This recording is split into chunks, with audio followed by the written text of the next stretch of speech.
Alright, we're ready. Go ahead. In Lakesh, You are my enemy.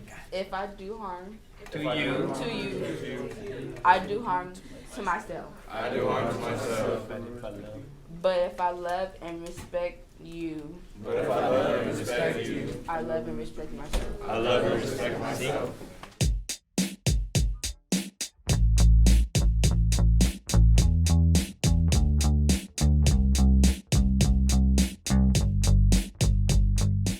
Hi, everyone, and welcome back to Hello, Gen Z. We're a podcast from the San Diego Union-Tribune. I'm Kristy Totten, here with Abby Hamblin. What you just heard was a scene from Guillermo Gomez's ethnic studies class at Lincoln High School in San Diego. It's a Mayan poem called In Lakesh that they read at the start of every class. Today's episode is all about ethnic studies and diversifying school curriculum to better reflect the United States. We're going to take you into Gomez's class again a little later in the episode to show you what ethnic studies looks like in practice. So Gen Z is the most racially diverse American generation ever. Hopefully we've made that clear by now. If not, go check out some of our earlier episodes. Gen Z is also on track to be the most educated. They're more likely to finish high school and attend college than previous generations. One reason is because Americans overall are becoming more educated, but there's another reason too. Here's Kim Parker from Pew Research. While the share of white young people who are completing high school has remained pretty stable over time, there have been significant gains in Black high school graduation rates and also in Hispanic high school graduation rates. And since we know that those racial and ethnic groups make up a bigger share of this generation than in the past, I think that helps to explain the educational trends in part. Because of immigration, the non-white population in the United States has grown exponentially since about the 1950s, and the country is projected to be majority non-white by 2045. California and other states are trying to adapt to a more diverse student body, and ethnic studies is one of the ways they're doing that. Ethnic studies dates back to the civil rights movement of the 1960s when college students in Northern California demanded to learn more about their own histories. It's why universities have majors like African American Studies, Asian Studies, Native American, and Chicano Studies. So it's not a new idea necessarily, it's just newly applied to high school students. San Francisco has been teaching ethnic studies in high schools since 2015, and California, Oregon, and Vermont are all looking into making it a high school graduation requirement. Here's Crystal Sung, a Taiwanese-American college student at Georgetown University. When we're talking about World War II, we never talk about the Asia-Pacific front. We don't talk about the Sino-Japanese wars. We don't talk about the Chinese Civil War. To the point that in my AP World History class one year, this kid was like, "Oh, I thought the Chinese still lived in like villages and stuff." Like that sort of that goes to show that our education has not been doing enough in terms of widespread coverage of different societies and cultures. So I think having that incorporated into our history curriculum, regardless of whether we have like a separate ethnic studies class, is very important. Ethnic studies is basically teaching through a diverse lens. American history is often taught from a European perspective about conquistadors, missionaries, and settlers who colonized this land. So it's an effort for students of color to see themselves reflected in the curriculum when historically they haven't been. But another part of it is actually also to think about the ways that our country is structured. That's Emily Penner, an assistant professor of education at UC Irvine. Thinking about different kinds of systems of oppression, discrimination, biases, stereotypes, and to really help students develop a lens for seeing some of the social structures at work in not just our education system, but in our political system, in a lot of our other social structures, families, communities, etc. As a researcher at Stanford, Dr. Penner wondered how ethnic studies classes might affect high school students' grades. So she did a study following incoming freshmen in San Francisco who had GPAs of 2.0 or under in 8th grade. These were students who were flagged as at risk of dropping out, and the results were stunning. We found that the effect of taking the class increased their attendance by 21 percentage points. It increased the credits that they earned by 23 additional credits, which is more than 4 classes overall, and it increased their GPA by 1.4 grade points. 1.4 grade points. That's almost a letter grade and a half. So if you had a C average after the class, you might have a B plus average. It's pretty incredible. We asked Dr. Penner how she was sure that ethnic studies deserve the credit here as opposed to something else. Well, that's a good question. So the way that we did that was by trying to test some other competing explanations. Basically, she and her co-author Thomas D. did two things.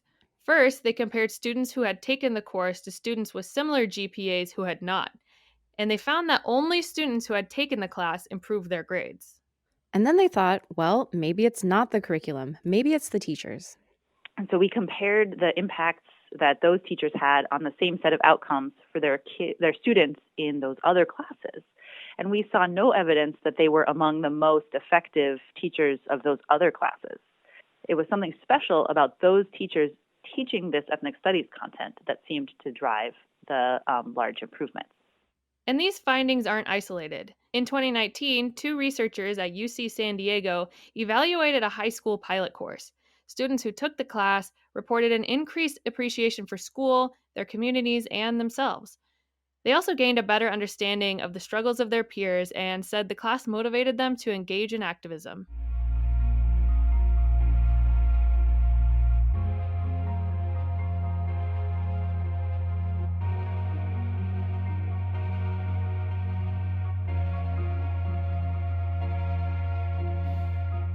Ethnic studies isn't universally embraced. It has passionate supporters, but also passionate critics. The Tucson Unified School District banned ethnic studies in 2010, saying it was racist and, quote, promoted resentment toward a race or class of people, meaning white people. A federal judge in Arizona struck down that policy, but when it comes to ethnic studies, there's a lot of debate about what should be covered. In California, a bill that would make ethnic studies a high school graduation requirement has been revised due to criticism. Critics said it didn't represent all groups and it was too liberal. The Wall Street Journal published a scathing op-ed in 2019 titled, "California Wants to Teach Your Kids That Capitalism is Racist."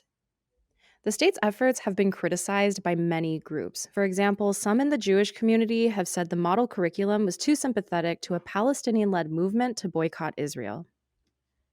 Other groups who have taken issue include Armenians, Greeks, Hindus, Koreans, and Pacific Islanders. The latest version has Arab Americans feeling excluded. Traditionally, ethnic studies focuses on Asians, Latinos, African Americans, and Native Americans, but as ethnic studies grows, so does the question of whose stories it should tell. California lawmakers just sent a bill to the governor's desk that would make ethnic studies a high school graduation requirement in 2029. It would also make schools offer an elective course by 2025. In the meantime, San Diego has become a proving ground for the course. It's already being implemented in a couple of high schools here, and last year San Diego Unified voted to adopt ethnic studies courses district-wide by 2021.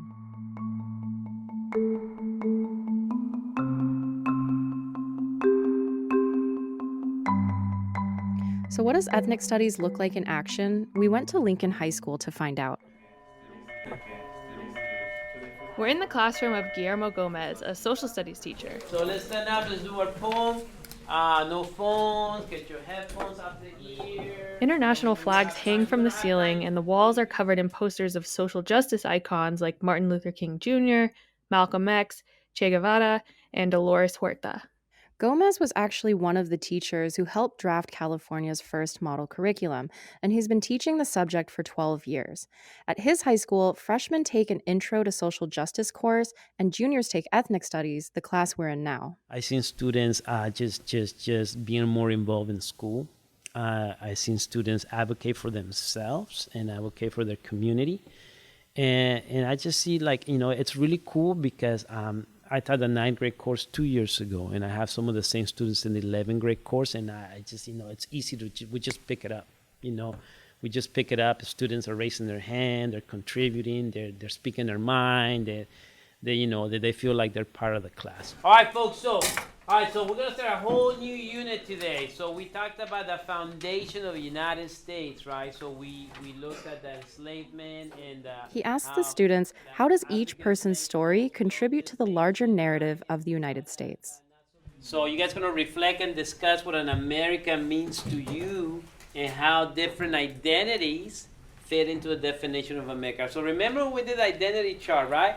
You had to write 20 things about yourself, right? Remember that? Okay, so you're going to be trying to use some of that 20 things into what we're doing today. So I'm going to give you a piece of paper and I'm going to give you 10 minutes. Okay, and you can use your headphone in those 10 minutes. And you're just going to draw what an American looks like. When the students were finished, they walk over to a multi-purpose room and arrange their chairs in a big circle. I drew a house because to me, when people think of America, they think of like white picket fence and big house and perfect family and a lot of money. Okay, I drew like a split face with like a white person on one side and then a black person on the other side, because I feel like America has a lot of different races because everybody comes here for a better life. So what I drew was like a house, like a nice house, and behind it is a huge flag, and the flag is supposed to represent like they were born in America and they were raised and born, and there's like two kids playing outside. It's boy and girl, like a typical like white family. That's what I was thinking. Why did you draw a white family? Because I don't know, I guess that's what just came up on my mind, because I guess that's when I grew up. It was like I always thought of like I always looked up to like the white kids because I grew up in Sacramento, so I would always see like white families around me, and so I was like, oh, I want to be just like, I want to have like a family just like that, because I never really had a whole family. So I guess that's why I drew a white family. So I just drew like a typical smiley face. For the eyes, I put dollar signs. On the nose, I drew a house with a white picket fence. And then on the teeth, I drew flags from like China, Vietnam, Britain, Brazil, the United States, and Mexico, just to identify that an American can be anybody and anybody can be an American.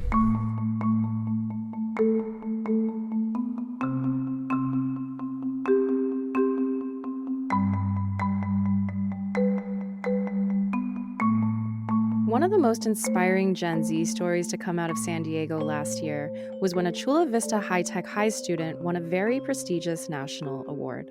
Hi, my name is Ana de Almeida Amaral. I am 18 years old. I'm from Chula Vista, San Diego, and I'm studying at Stanford University. Last year, Ana won a Girl Scout Gold Award, the highest award you can earn from the organization. To get it, Scouts must identify an issue in their community and create a project to address it.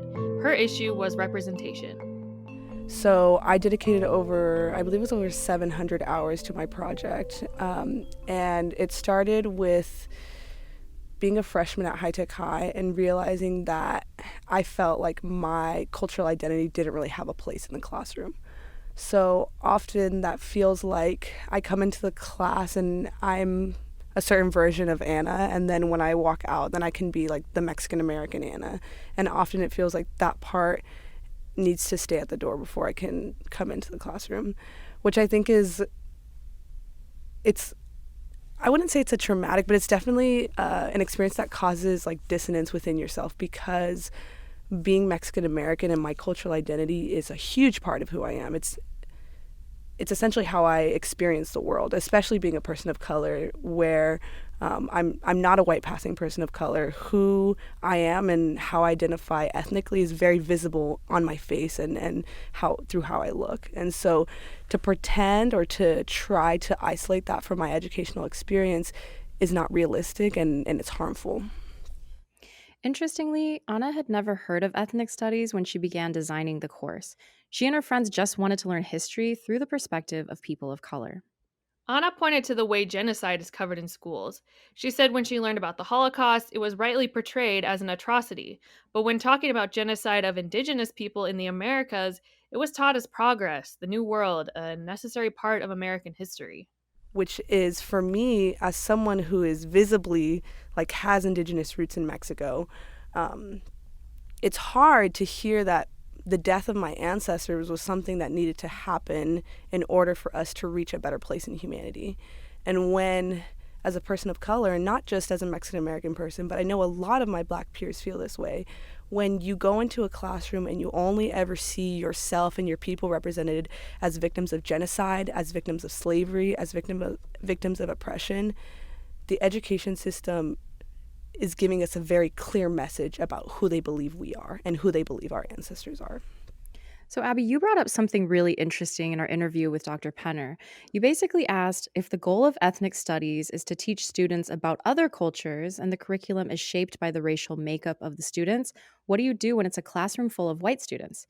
Here's what Dr. Penner said. I think it's a little different because a lot of the history that's taught in our schools reflects the history of white groups, white individuals throughout both the state and the nation. And so the question is, what kinds of things should white students be learning in these classes? And there, I think it's important to include theories of whiteness and histories of a lot of these collective struggles, but then to also recognize the role that white people played in some of those struggles, both as, in some cases, perpetrators, but then in other cases as, active contributors to some of the political struggles to overcome some of that oppression. She said the state is still taking all of that into consideration, too. We also asked Anna about the experience of white students in ethnic studies.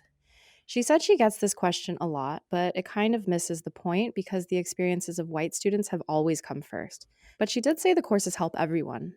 One of the greatest pieces of feedback that I've gotten from white students that have taken ethnic studies is just a better understanding of themselves in the context of our country and in the context of history, which I think is not just relevant to white students, but I think relevant to all students, is being able to understand the types of privilege and the types of the type of marginalization that you suffer and the way that that's connected to history, to your peers, and to the advocacy that we lead.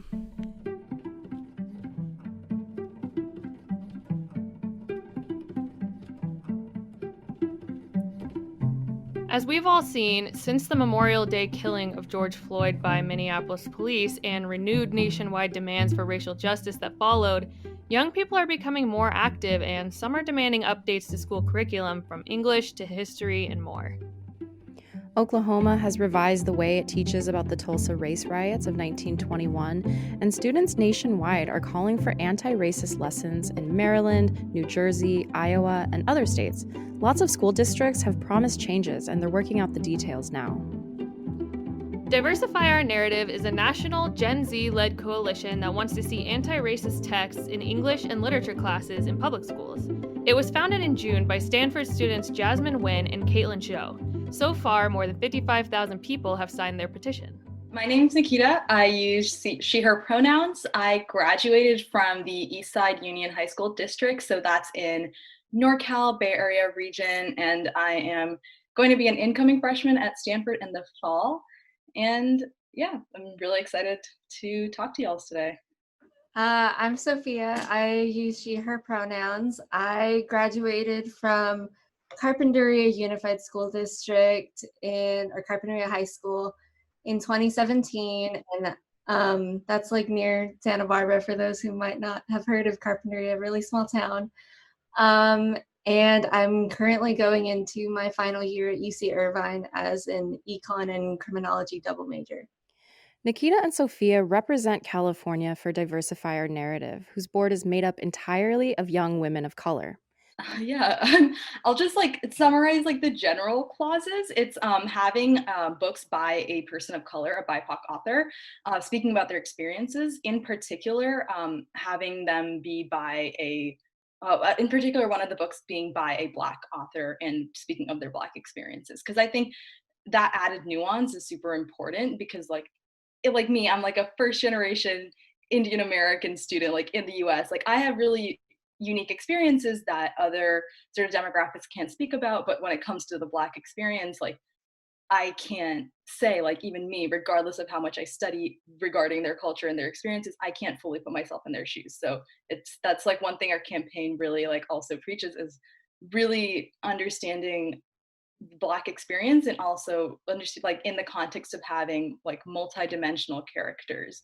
Sophia said her hometown isn't very diverse, maybe with 5 or 6 Black families.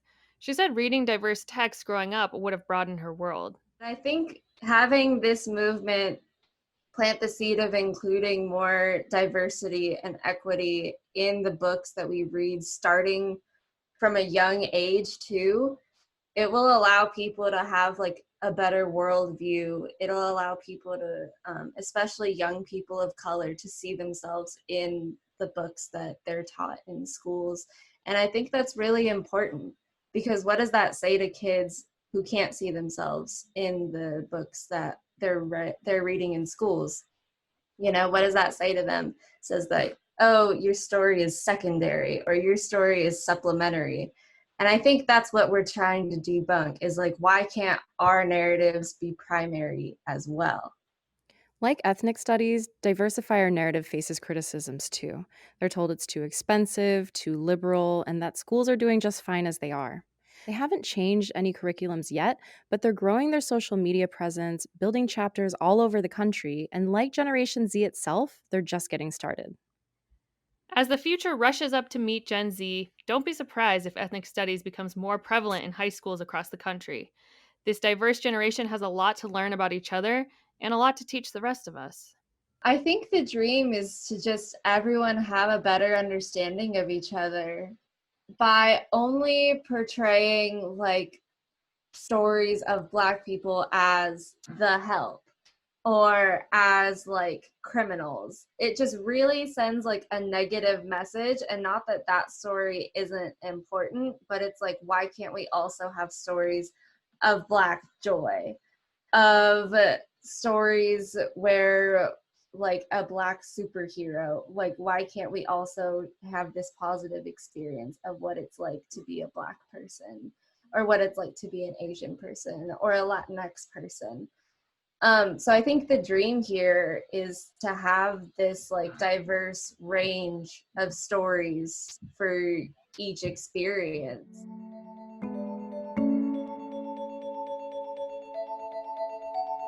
And speaking of Black superheroes, we want to dedicate this episode to Chadwick Boseman, who died last week at the age of 43.